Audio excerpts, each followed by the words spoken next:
Assalamualaikum warahmatullahi wabarakatuh. Perkenalkan, nama saya Haryana dengan NIM 2023050102090. Di sini saya akan menjelaskan rangkuman dari mata kuliah akuntansi syariah, di mana materinya dimulai dari kelompok 7 sampai kelompok 13. Pertama-tama kita akan membahas materi kelompok 7 terlebih dahulu, yaitu tentang transaksi murabaha. Pengertian murabaha.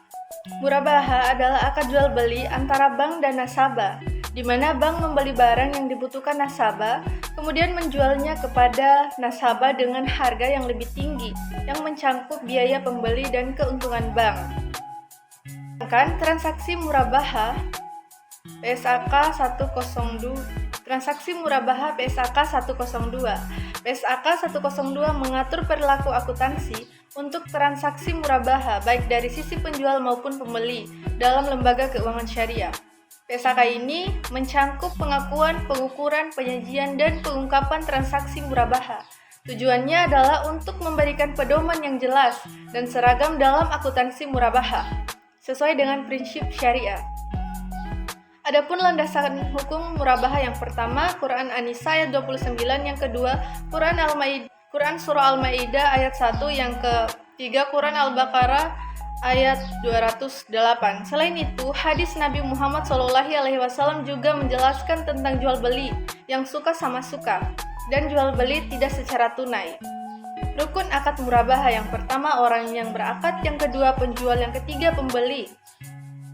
Yang keempat, mauqut alaih atau objek akad, yang kelima, barang yang diperjualbelikan, yang keenam, harga, yang ketujuh, akad, yang kedelapan, ijab, dan yang kesembilan, kabul.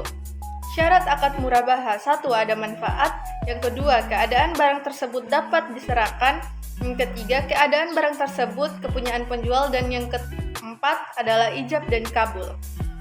Materi kelompok 8, akuntansi, transaksi, dan salam paralel PSAK 103. Definisi transaksi salam. Salam adalah akad jual beli di mana pembeli membayar di muka pada saat akad untuk barang yang akan diserahkan kemudian hari. Barang tersebut bisa berupa barang yang belum ada atau barang yang baru akan diproduksi. Jadi, pembeli membeli barang yang belum tersedia dengan membayar terlebih dahulu. Sedangkan definisi salam paralel adalah akad jual beli barang pesanan yang melibatkan dua transaksi secara bersamaan. Dalam hal ini, pembeli melakukan transaksi salam dengan penjual dan kemudian penjual melakukan transaksi salam dengan pemasok atau pihak lain untuk menyediakan barang pesanan. Adapun dasar hukum salam, yang pertama, Quran Surah Al-Baqarah ayat 288 dan Quran Surah An-Nisa ayat 29. Yang kedua, hadis riwayat Bukhari tentang kejelasan takaran dan waktu. Yang ketiga, fatwa DSN MUI nomor 5 tahun 2000 dan nomor 46 tahun 2005. Yang keempat, peraturan BI dan OJK serta komplikasi hukum ekonomi syariah.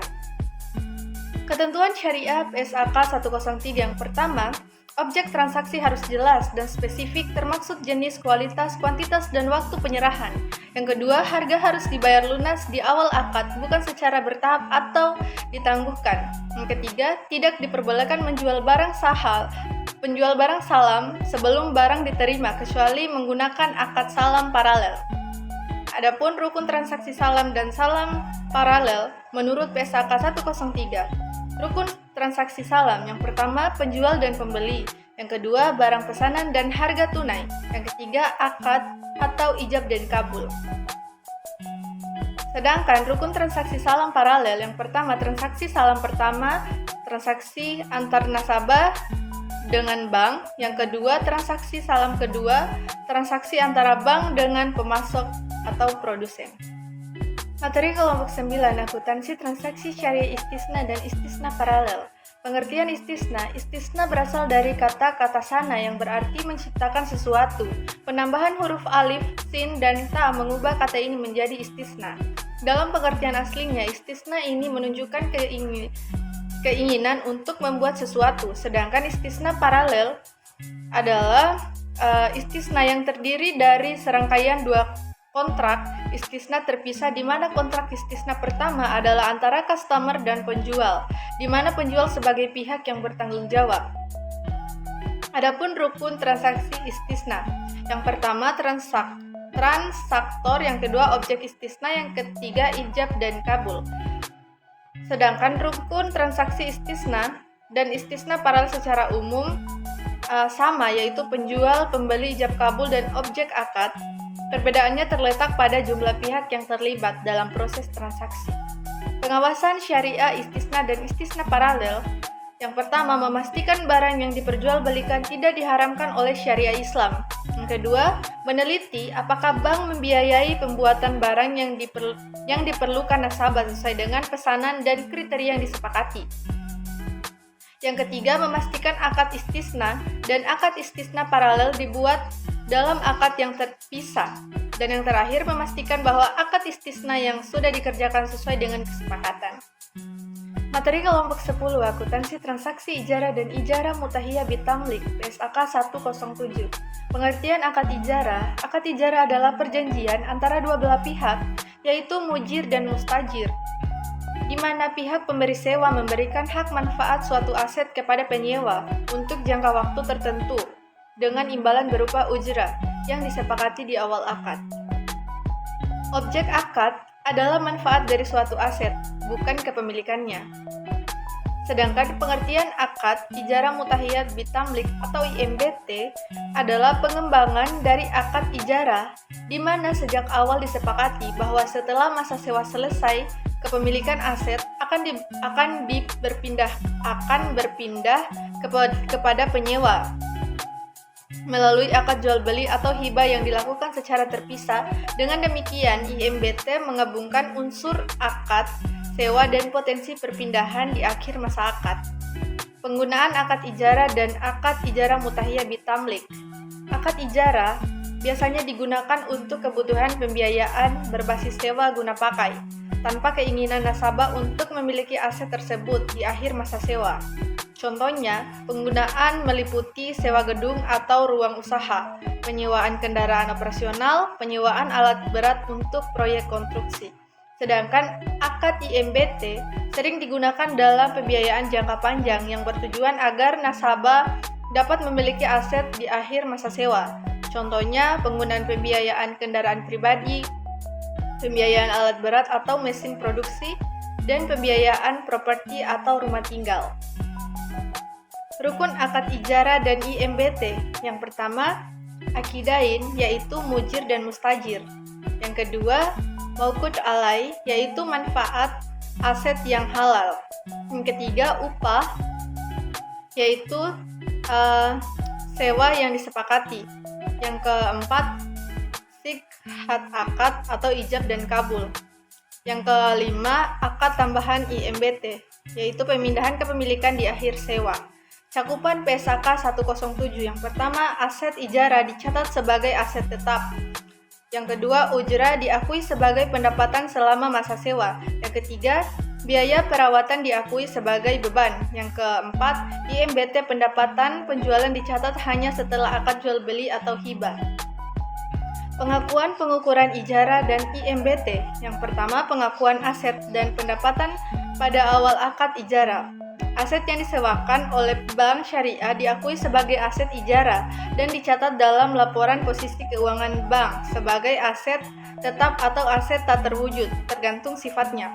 Sedangkan pengukuran aset dan beban setelah pengakuan awal, aset ijarah diukur dengan menggunakan biaya perolehan, dikurangi akumulasi penyusutan dan akumulasi kerugian penurunan nilai jika ada.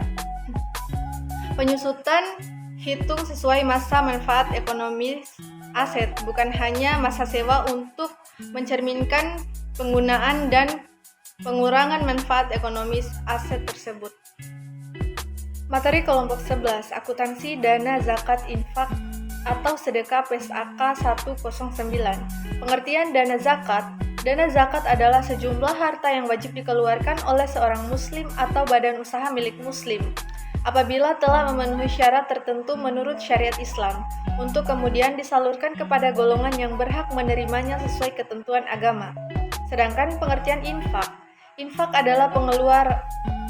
adalah mengeluarkan sebagian harta atau kekayaan yang dimiliki untuk kepentingan yang diperintahkan dalam agama Islam, baik untuk kepentingan pribadi yang bermanfaat ataupun untuk kepentingan umum, tanpa adanya batasan tertentu dalam jumlah maupun waktu. Di sini saya akan bahas tentang perhitungan zakat fitrah. Zakat fitrah wajib dikeluarkan oleh setiap individu muslim menjelang Idul Fitri. Jika harga beras per kilogram 15.000 dan ada 4 anggota keluarga yang wajib membayar zakat fitrah, maka zakat fitrah per jiwa 2,5 kg dikali 15.000 sama dengan 37.000. Total zakat fitrah 4 jiwa yaitu 4 kali 37.000 yaitu sama dengan 150.000.